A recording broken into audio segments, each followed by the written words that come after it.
নমস্কার বন্ধুরা, আশা করি আপনারা সবাই খুব ভালো আছেন। আর আপনাদের আশীর্বাদে আমাদের দিনগুলো বেশ ভালোই কাটছে। সকাল সকাল তো স্নান হয়ে গেছে, দেখেই বুঝতেই পারছেন। আজকে না আর চুলটা ভেজায়নি, জানেন তো। এমনিতেই প্রতিদিন চুল ধুলে চুলের গোড়া শোকায় না, তার উপরে তো এটা বর্ষাকাল, আরও বেশি চুল শুকাতে চায় না। আর সত্যি কথা বলতে পাকুম হওয়ার আগে থেকেই আর তারপরে প্রচুর পরিমাণে চুল আমার উঠেছে আর এখনও উঠে যাচ্ছে। তার উপরে যদি প্রতিদিন চুল ধুই তাহলে তো আমার মাথায় বোধহয় আর একটাও চুল থাকবে না। আজ সকাল থেকে ভীষণ ব্যস্ত ছিলাম, চারিদিকে জিনিসপত্র গোছাগুছি চলছিল। প্রথম কথা ব্যাগ গুছানো, দ্বিতীয় কথা ঘরের জিনিসপত্র ঠিকঠাক করে গুছিয়ে রেখে দিয়ে যাওয়া। জানিনি তো বাড়িতে আমার দুই দস্যু থাকে, এদিক ওদিক জিনিস থাকলে সে জিনিস আর গোটা থাকবে না, তাই সেগুলো ঠিকঠাক করে গুছিয়ে রাখতে রাখতে দুপুর হয়ে গেছে। আর আজকের তো আমাদের নিরামিষ, যেহেতু শনিবার, তাই দুপুরের রান্নাটা আমাদের নিরামিষই করা হয়েছে। আর ছিমছামের মধ্যে অল্প স্বল্প রান্নার মধ্যে দিয়েই চালিয়ে নেওয়া হয়েছে। তাও বলে দিই, আজকে আমাদের ঝিঙে আলু দিয়ে পোস্ত করেছে, কলাইয়ের ডাল করেছে, শাক করেছিল, আর একটা ডাঁটা আলু দিয়ে সবজি করেছিল। আমরা খেতে বসবো, সবাইকে আগে খেতে দিয়ে নিই। আর হ্যাঁ, খানিকটা আমরা খাবো আর কিছুটা সবজি তুলে রেখে দেবো পাকুমের বাবা আর দাদুর জন্য। খেতে খেতে তো আমাদের প্রায় 2:30 বেজেই গেল। তারপর দেখলাম মেঘ করেছে প্রচুর। যাই, পাকুমকে নিয়ে একটু ছাদে যাই, জিনিসপত্রগুলো একটু গুছিয়ে নিই, ছাদের জামা কাপড় কটাও তুলে দিয়ে যাই। তারপরে যদি একটু সময় পাই একটু রেস্ট নিয়ে তারপর রেডি হব। এই দেখুন না, পাকুমকে ঘুম পাড়াতে পাড়াতে 3:05, আর তারপরে আমার জামা কাপড় নিয়ে চলে এলাম। এই দেখুন, নিয়ে এবার আমি রেডি হয়ে নিই। আমি আগে রেডি হয়ে গেছিলাম, তারপর পাকুম ঘুমাচ্ছিল, সেই অবস্থাতেই কোনো রকমের প্যান্ট আর জুতোটা পরিয়ে তারপরে জামা পরিয়ে ওকে রেডি করে এখন আমরা বেরিয়ে পড়েছি। আর পাকুমের বাবা আগেই চলে গিয়েছে টিকিট কাটার জন্য। পাকুমের চোখে কিন্তু ভালোই ঘুম ছিল, একরকম কাঁচা ঘুম ভেঙে উঠে বসে পড়েছিল।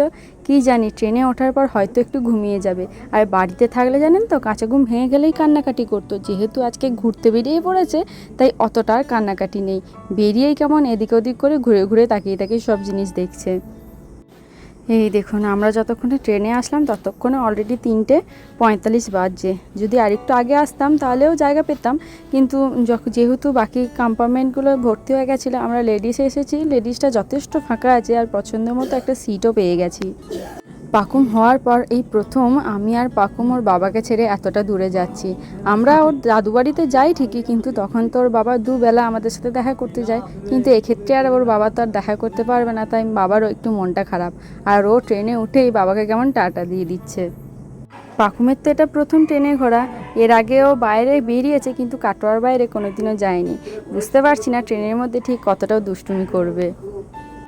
ট্রেন ছেড়ে দিয়েছে, ওর বাবাও চলে গেল। আমার মনটা আবার একটু একটু খারাপ করছে, কারণ প্রায় 2 বছর পর এই প্রথমবার ওর বাবাকে ছেড়ে এত দূর যাচ্ছি, আর সারাদিনেও একবারও দেখা হবে না। যাই হোক, ভগবানের নাম করে বেরিয়ে পড়লাম। আর পাকুম তো ট্রেনে যাকেই দেখছে মাথা ঘুরিয়ে ঘুরিয়ে তারপরে ভুরু নাচিয়ে নাচিয়ে ডাকছে। যখনই ওর রিয়াকশন থেকে কেউ বলছে যাবি আমার সাথে, তখন আবার মাথা ঘুরিয়ে না করে দিচ্ছে। জানলার ধারে বসেছিলাম ঠিকই, জানেন তো, কিন্তু এখন তো গরমকাল, সূর্যের যথেষ্ট তেজ আছে এই বিকেল 4টেতেও, তাই মাঝে মাঝেই দেখছি ভালোই রোদটা জানলা দিয়ে ঢুকছে। আর পাকুম তো আমাদের দেখেছেন একটু গরমেই কেমন ঘামে। প্রথমে ওকে জানলার সামনে দাঁড় করিয়েছিল, কিন্তু প্রচণ্ড হাওয়ার জন্য সরিয়ে নিল, কিন্তু ও এত ঘামছিল তাই বাধ্য হয়ে আবার জানলার কাছে বসিয়ে দিয়েছে। আর সমানে ট্রেনটা চাবড়ি চাবড়ি খেলা করছে। আর বাচ্চাদের তো দেখেছেন, যেটাই বারণ করা হয় সেটাই বেশি করে করে। ও যখনই সুযোগ পাচ্ছে বারবার ওই জানলার গ্রিলটাতে হাত দেওয়ার চেষ্টা করছে। আর জানেনই তো লোকাল ট্রেনের জানলার গ্রিল কতটা নোংরা হয়, তাহলে কী করে আমি চেনে শুনে ওকে ছেড়ে দিই বলুন তো। আমারও প্রায় 1.5 বছর পর এই ট্রেনে চেপে বর্ধমান যাওয়া। লাস্টবার এসেছিলাম ওই ফেব্রুয়ারি মাসের 7 তারিখ করে, তারপরেই এতদিন পর। সত্যি কথা বলতে আমি ছোটোবেলা থেকে এত ট্রেনে চেপে যাতায়াত করেছি, কিন্তু আজকে এতদিন পর ট্রেনে ওঠার পর আমার যেন কেমন একটা ভয় ভয় লাগছিল। মনে হচ্ছিল যে ঠিকঠাকভাবে নামতে পারবো তো, ভিড়ের মধ্যে মেয়েটাকে ঠিক করে নিয়ে যেতে পারবো তো। এই সব চিন্তায় 2 রাত আমি পাকুমের বাবাকে খুব জ্বালিয়েছি।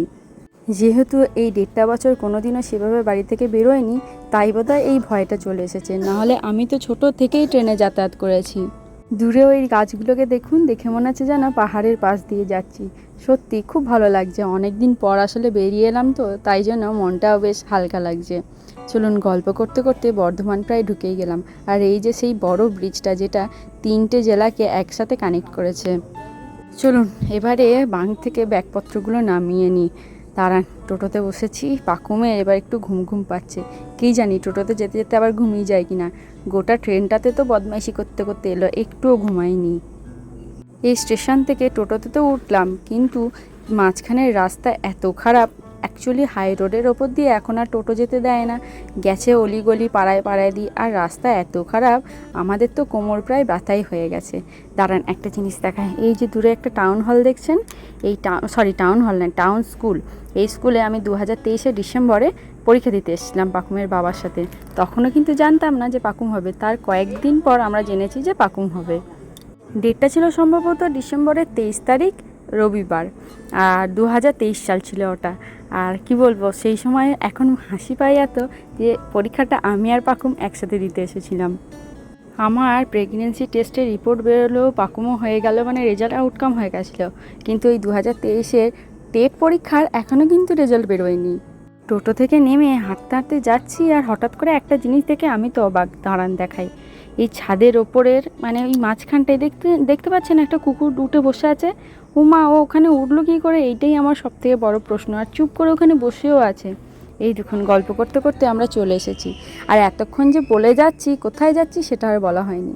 আমরা এসেছি মামনির বাবার বাড়ি, মানে সুমনের মামা বাড়িতে। গত বছর বর্ধমানে এসেছিলাম ঠিকই, কিন্তু আমি মামার বাড়িতে এই প্রায় 2.5 বছর পর এলাম। আর বাড়িতে ঢুকেই না একটা জিনিস দেখতে পেলাম আলমারিতে। দাঁড়ান, বার করেছি, খুলে দেখা এই জিনিসটা কি।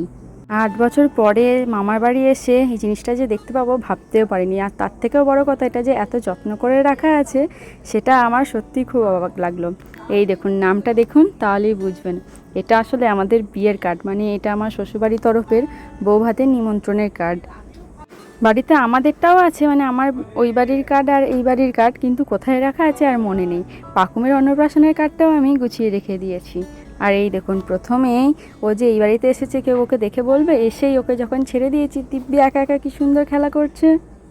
তাহলে আজকে আর ভাবছি ভিডিওটা বাড়াবো না, এইটুকুই রাখবো। কাল সকাল থেকে বর্ধমানে নতুন একটা দিন শুরু হবে, সেইটা অবশ্যই আপনাদের সাথে শেয়ার করব। তাহলে বন্ধুরা, আজকের মতো এইটুকুই থাক। যদি ভালো লেগে থাকে তাহলে কিন্তু একটু কমেন্টে জানাবেন, সাথে একটা লাইকও করে দিন। আর আমাদের চ্যানেলে প্রথম এসে থাকলে আমাদের চ্যানেলটা সাবস্ক্রাইব করে আমাদের পাশে থাকার একান্ত অনুরোধ রইল।